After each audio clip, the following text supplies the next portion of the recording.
Oh my god, I like a crap in a sock. Is that a term? Because it works. Okay, it works.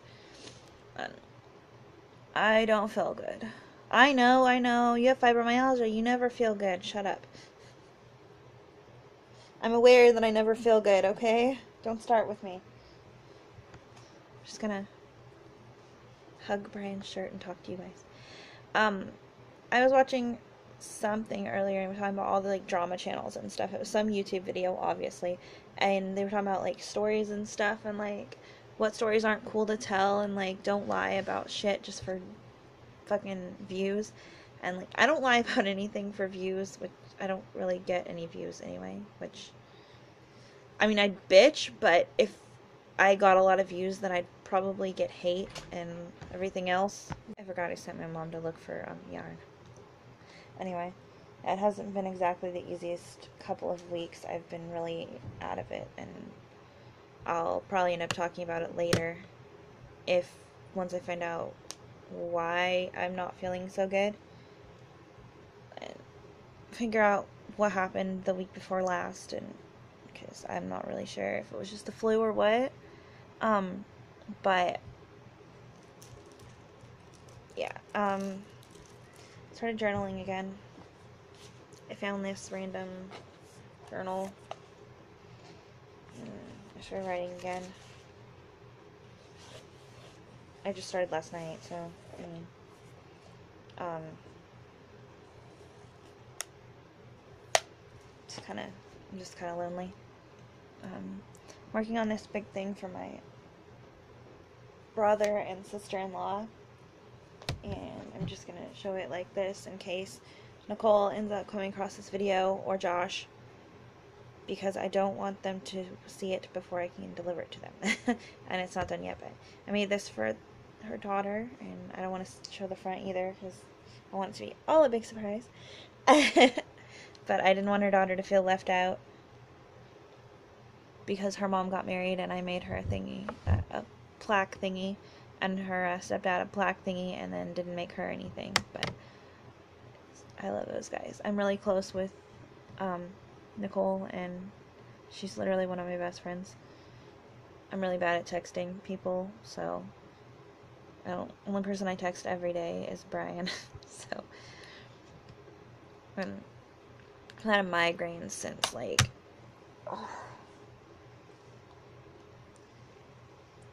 Saturday, and it's what day? What is it? Monday? Tuesday? That's Monday, okay. Oh, I need to trim my bangs again. They're all like, yeah. Anyway, this was supposed to be story time, and I got distracted. Anyway, when I was 12, I was in 6th grade. It was May or June, I can't remember. 2003. I'm an old bitch, so. And,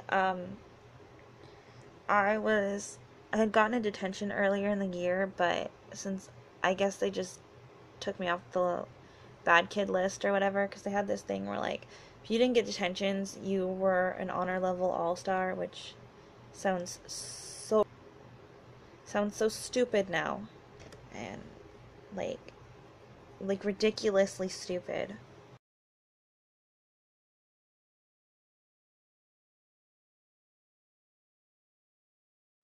And just have to hope like hell that the computer doesn't just shut itself off.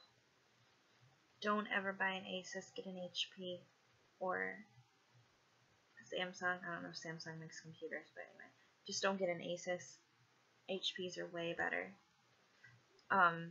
Anyway, the honor level all stars, and I got to go to Six Flags, and my mom went too. She chaperoned every time I went, for all through middle school, and then when my brother was in middle school too. She chaperoned, and Wild Waves and Enchanted Village is what it was called because it's Washington and Federal Way. And I mean, the name might be different now, but that's what it was then. And my mom chaperoned, and we went, and like, me and this girl, I think her name was Gabby, I can't remember. I could be wrong, but anyway.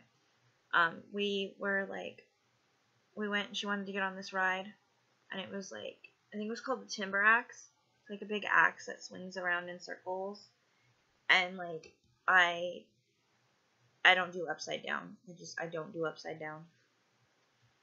I mean, like now if one of my kids was like, oh my god, let's ride this, it goes upside down, I'd be like, okay, but you're holding my fucking hand. Of course I wouldn't, say the F word, but whatever. I feel like you're holding my freaking hand or something. But anyway, I stood at the bottom of the ride with her and like watched it, and I'm like, okay, yeah, I'm not getting on that. You go ahead and go ahead, and I'll just wait for you. And she's like, okay, that's cool. And she got on the ride, and it was like 5 minutes or something. And like when we first got on the bus, like they gave everybody the don't go off with strangers, don't do this, don't do that. Even if they ask you to go help them find their dog or whatever, don't go anywhere with them. And they told us that, obviously, because we were going to like a theme park, and they had to cover their ass. So I was like standing there by myself, and like I didn't really have anxiety yet, so I was just kind of just standing there watching the ride, blah blah blah, standing around. And she's on the ride, and then this guy walks up to me, taps me on the shoulder, and he was like 45 to 60 years old, probably. He had a beard, and like I don't remember, he was tall and skinny. But then again, I was probably like 4'9" at the time, so he might not have been very tall. And he's like, hey, what are you doing? I'm like, waiting for my friend. She's on the ride. He's like, oh, well, do you have an adult anywhere? I'm like, yeah, my mom's here somewhere, like around the corner or something.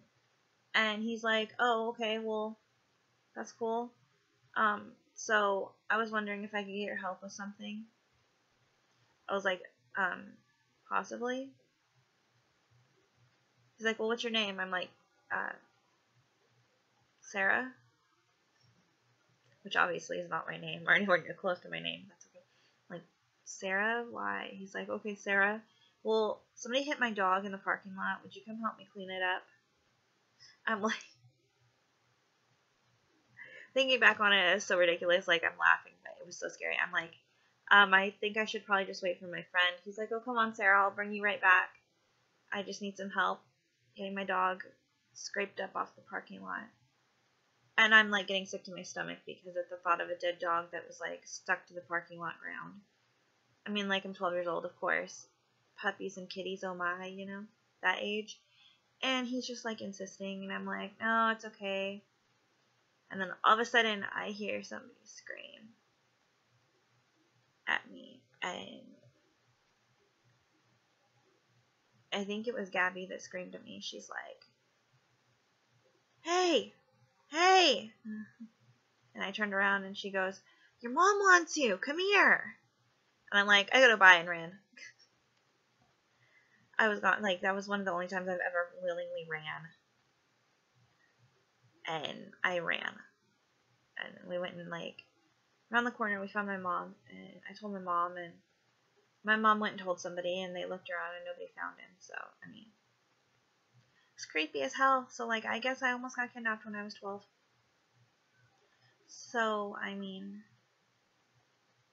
maybe that's one of the reasons why being out and about by myself or like going for walks and stuff is so scary, but it freaked me out. Like, hardcore freaked me out. And yeah, it's just no point out, man.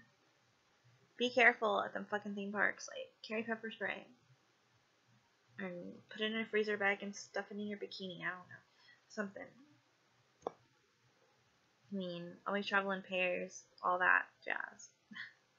But yeah, this was my almost got kidnapped story, and I know it's probably kind of lame, but I have a headache, and I don't want to hear about it. So, if you like this video, comment, like, subscribe, share. Let me know if you've ever been kidnapped or nearly kidnapped, or you know anybody who's been nearly kidnapped in the comments.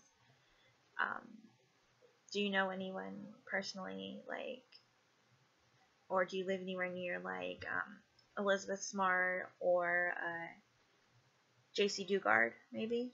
They're the only two coming off the top of my head that were held in captivity by strangers and then escaped. But anyway, let me know, and I will talk to you guys soon. Thanks for watching, and I will see you in my next video. Bye!